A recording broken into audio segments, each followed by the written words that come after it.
أعوذ بالله من الشيطان الرجيم. بسم الله الرحمن الرحيم. الحمد لله نحمده ونستعينه ونستغفره ونؤمن به ونتوكل عليه ونعوذ بالله من شرور أنفسنا ومن سيئات أعمالنا. من يهده الله فلا مضل له ومن يضلله فلا هادي له ونشهد أن لا إله إلا الله وحده لا شريك له ونشهد أن سيدنا ومولانا محمدا عبده ورسوله وصلى الله تعالى على خير خلقه محمد وعلى آله وأصحابه أجمعين. أما بعد، فقد قال الله تبارك وتعالى في القرآن المجيد والفرقان الحميد: أعوذ بالله من الشيطان الرجيم. بسم الله الرحمن الرحيم.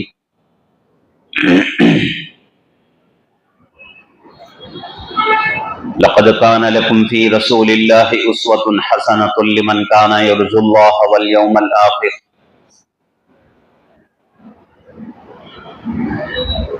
الآخر وذكر الله كثيرا.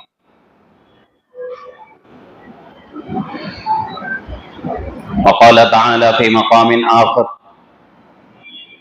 قل إن كنتم تحبون الله فاتبعوني يحببكم الله ويغفر لكم ذنوبكم والله غفور رحيم. قل أطيعوا الله والرسول فإن تولوا فإن الله لا يحب الكافرين. صدق الله العظيم وصدق رسوله النبي الكريم ونحن على ذلك لمن الشاهدين والشاكرين والحمد لله رب العالمين. قال النبي صلى الله عليه وسلم: لا يؤمن أحدكم حتى أكون أحب إليه من والده وولده والناس أجمعين، أو كما قال النبي صلى الله عليه وسلم.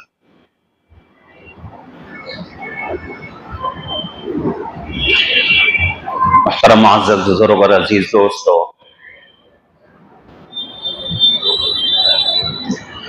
قرآن شریف کی دو آیتیں میں نے پڑھی ہیں اور اللہ کے نبی پاک صلی اللہ علیہ وسلم کی ایک حدیث شریف پڑھی ہے. دو آیتوں میں سے ایک آیت اللہ کے نبی پاک صلی اللہ علیہ وسلم کی سیرت اور زندگی سے تعلق رکھتی ہے، اور ایک آیت اللہ کے نبی پاک صلی اللہ علیہ وسلم کی محبت سے تعلق رکھتی ہے. اور حدیث شریف جو میں نے پڑھی ہے اس میں بھی اللہ کے نبی صلی اللہ علیہ وسلم اپنی محبت کو ہی بتلا رہے ہیں.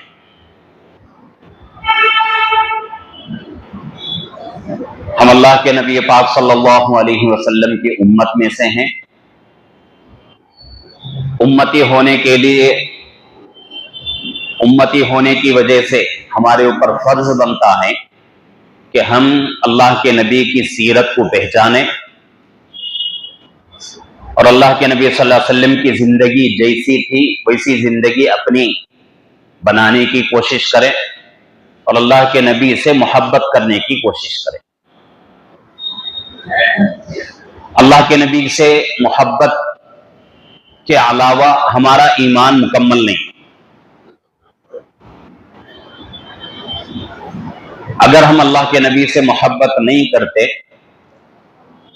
تو اللہ کے نبی فرماتے ہیں کہ اس وقت تک تمہارا ایمان مکمل نہیں ہو سکتا جب تک تم مجھے اپنے ماں باپ سے، اپنے بچوں سے اور دنیا کی تمام چیزوں سے زیادہ محبت نہیں کرتے.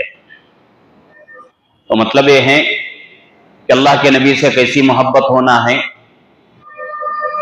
کہ اپنے ماں باپ سے، اپنے بچوں سے، اپنے مال سے اور ہمارے پاس جتنی چیزیں ہیں ان تمام چیزوں سے، اور اس سے بھی آگے بڑھ کر ہم اپنے آپ سے جتنی محبت کرتے ہیں، اپنی ذات سے جتنی محبت کرتے ہیں، ان تمام چیزوں کی محبت سے زیادہ اللہ کی نبی کی محبت ہونا.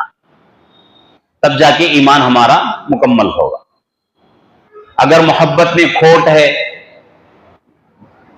گویا کہ ایمان بھی ہمارا مکمل نہیں ہے اور ایمان کے اندر بھی کھوٹ ہے.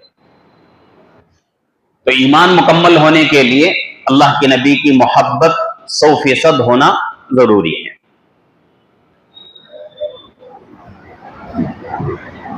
اور اللہ کے نبی صلی اللہ علیہ وسلم کی محبت ہمارے دلوں میں کیسے آئے گی؟ جبکہ ہم اللہ کے نبی کو پہچانیں، اللہ کے نبی کی سیرت کو پہچانیں، اللہ کے نبی کی زندگی کو پڑھیں. اللہ کے نبی کی زندگی کیسی تھی؟ اور صرف عبادتوں میں نہیں، عبادتوں کے علاوہ جتنی بھی زندگی ہے، زندگی کے جتنے بھی پہلو ہیں، ہر پہلو کو پڑھنا ضروری ہے. اللہ کے نبی صلی اللہ علیہ وسلم کی زندگی کے ہر پہلو کو پڑھ کر پہچان کر اس کے مطابق زندگی گزارنا ضروری ہے. آدمی کی پوری زندگی 5 چیزوں سے تعلق رکھتی ہے. پہلی چیز ایمانیات، عبادات اور اخلاقیات، اور اسی طریقے سے معاملات اور معاشرت. یہ 5 چیزیں ہیں. دنیا کا کوئی بھی انسان ہو، اس کی زندگی ان 5 چیزوں کے اندر رہتی ہے. پہلی چیز ایمانیات. ایمانیات کا مطلب اللہ پر، اللہ کے نبی پر، فرشتوں پر، اللہ کی کتابوں پر، اور قیامت کے دن پر، اچھی بری تقدیر پر، قیامت کے بعد پھر دوبارہ موت کے بعد زندہ ہونے پر، جنت پر، جہنم پر، پل صراط پر، ان تمام چیزوں کے اوپر ایمان کا ہونا، اس کو ایمانیات کہا جاتا ہے. اب دوسری چیز ہے عبادات. عبادتیں جیسا کہ ہم کر رہے ہیں، نماز ہے، روزہ ہے، صدقات ہیں، زکوٰۃ ہیں، حج ہے، عمرہ ہے، یہ تمام چیزیں عبادات میں ہیں. اسی طریقے سے اخلاقیات تیسری چیز ہے. اخلاقیات یعنی اپنے اخلاق. اخلاق کیسے ہونا؟ جیسے اللہ کے نبی کے اخلاق تھے. قرآن کہتا ہے اِنَّكَ لَعَلَىٰ خُلُقٍ عَظِيمٍ. جس میں 9ویں پارے کی یہ آیت شریفہ ہے، سورہ قلم کی ہے. اس میں اللہ فرماتے ہیں کہ اللہ کے نبی صلی اللہ علیہ وسلم کے اخلاق بہت ہی اچھے تھے. قرآن اللہ کے نبی صلی اللہ علیہ وسلم کے اخلاق کی گواہی دے رہا ہے. اور اسی طریقے سے معاشرتی زندگی یعنی کہ گھر کے اندر کی زندگی کیسے ہونا ہے؟ جیسے اللہ کے نبی کی زندگی تھی. بیوی بچوں کے ساتھ کیسے رہنا، اور ان کا حق کیا ہے، ان کے حقوق کیسے ادا کرنا. آج کل جو طلاقیں ہو رہی ہیں، جو گھریلو زندگی میں لڑائیاں ہو رہی ہیں، جھگڑے ہو رہے ہیں، ان تمام چیزوں کی وجہ حق ادا نہیں کرنا. شوہر ہے، شوہر کے ساتھ بیوی ہے، شوہر کے اوپر کچھ حقوق آتے ہیں بیوی کے، ان کو ادا کرنا فرض ہے. بیوی کے اوپر بھی کچھ حقوق ہوتے ہیں شوہر کے، ان کے حقوق ادا کرنا فرض ہے. بچوں کے حقوق ہیں، والدین کے حقوق ہیں، بھائی بہن کے حقوق ہیں، ان تمام حقوق کو ادا کرنا فرض ہے. جب ان حقوق میں کوتاہی ہوتی ہے تو لڑائیاں، جھگڑے، فسادات، زندگی جہنم بن جاتی ہے. زندگی میں برکت نہیں رہتی، سکون نہیں رہتا. زندگی اب پریشانیوں میں مبتلا ہو جاتی ہے. صبح سے شام تک، شام سے پھر صبح تک انسان پریشان پریشان پریشان رہتا ہے. تو معاشرتی زندگی یعنی گھر کے اندر کی زندگی ایسے ہونا ہے جیسے اللہ کے نبی کی زندگی تھی. اور اسی طریقے سے معاملات یعنی ایک دوسرے کے ساتھ جو معاملات ہیں وہ بھی اللہ کے نبی کے معاملات کیسے تھے ویسے ہونا ضروری ہے.